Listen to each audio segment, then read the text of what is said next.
शक्ति कम हो, वाणी में हकलापन हो, तोतरापन हो, गणेश मुखी शंख वहां काम आता है। गणेश मुखी शंख का प्रयोग वहां होता है।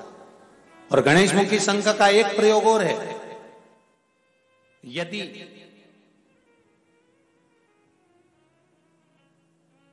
लीवर पर सूजन आ रही हो, डॉक्टर बोल रहा है कि ये आपके आसपास, लीवर के आसपास में सूजन है और इसका दवाई होगी, इलाज कराना पड़ेगा, कराओ। अब डॉक्टर से इलाज भी जरूरी है, ऐसा नहीं है कि इलाज नहीं कराना, कराओ। पर उसके साथ में गणेश मुखी जो शंख है उसके जल का आचमन भी जरूरी है, उसमें फायदा मिलना प्रारंभ। पर होना चाहिए गणेश मुखी शंख। शंख की भी बड़ी विधानता है साहब। एक राक्षस मुखी शंख होता है, जो राक्षस वृत्ति शंख होता है। वो राक्षस वृत्ति शंख अगर घर के अंदर रहता है तो जरा सा कपड़ा पड़ा है तो उसके पीछे विवाद हो जाता है।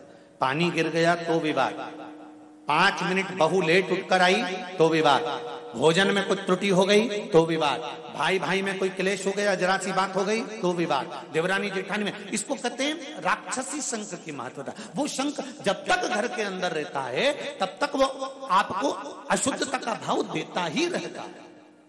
समझ में नहीं आता। हमने पत्रिका भी दिखाई, हमने वास्तु शास्त्रियों को भी दिखाया, हमने नारायण नाग बलि भी करवाया, हमने कालसर्प दोष भी करवाया, हमने वास्तु पूजन भी करवाया, हमने सारी पूजन करवाई, उसके बाद भी घर में शांति क्यों नहीं है? तो मतलब पूजन वाले स्थान पर कोई शंख ऐसा रखा हुआ है जिस शंख के कारण हमें दोष लग रहा है।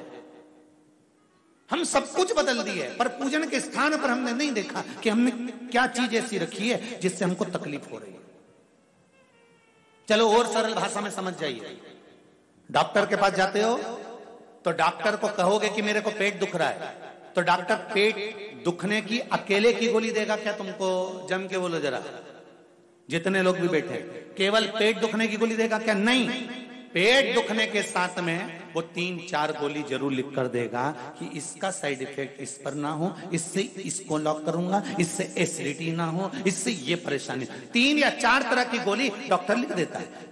सिर दुखा, उसने 3-4 गोली दी। बीपी गड़बड़ हुआ, उसने दिया कि ये ले लेना भैया, जब बीपी लेवल पर जाएगा तब एक गोली पर लाकर छोड़ देंगे, फिर एक गोली लेते रहना। उसी तरह हमारे जीवन में भी हम जो पाठ कर रहे हैं, हम जो पूजन कर रहे हैं, हम जो अर्चना कर रहे हैं, हम जो चाकरी कर रहे हैं, हम जो स्मरण कर रहे हैं, उसमें क्या पाठ हम कर रहे हैं, हम क्या स्मरण कर रहे हैं? उस पूजन वाले स्थान पर कोई कमी तो नहीं है हमारे? आप आए नहीं और सुबह हो गई, मेरी पूजा की थाली धरी की धरी रह गई। क्यों धरी रह गई? क्यों नहीं आए? मीरा ने बुलाया, भगवान आए। कर्मा ने बुलाया, भगवान आए। नामदेव जी ने बुलाया, भगवान आए। तुकाराम जी ने बुलाया, भगवान आए। तो हम भी तो रोज बुलाते हैं, एक लोटा पानी लेकर जाते हैं, फिर भगवान क्यों नहीं सुनते? कुछ कमी है हम, वो कमी को हमें छाटना। सीढ़ियां बदल दी, वास्तु के हिसाब से मकान बना लिया, फ्लैट बना लिया, व्यापार भी अच्छा चल रहा है, पैसा भी आ रहा है, फिर घर में शांति क्यों नहीं है? 4 लोग खाने वाले, सास है, ससुर है, बहू है, बेटा है, उनके छोरा छोरी है, फिर शांति कहां गई? कोई कारण हो। उस समय पर गंगा जल का प्रयोग करिए, गंगा जल का।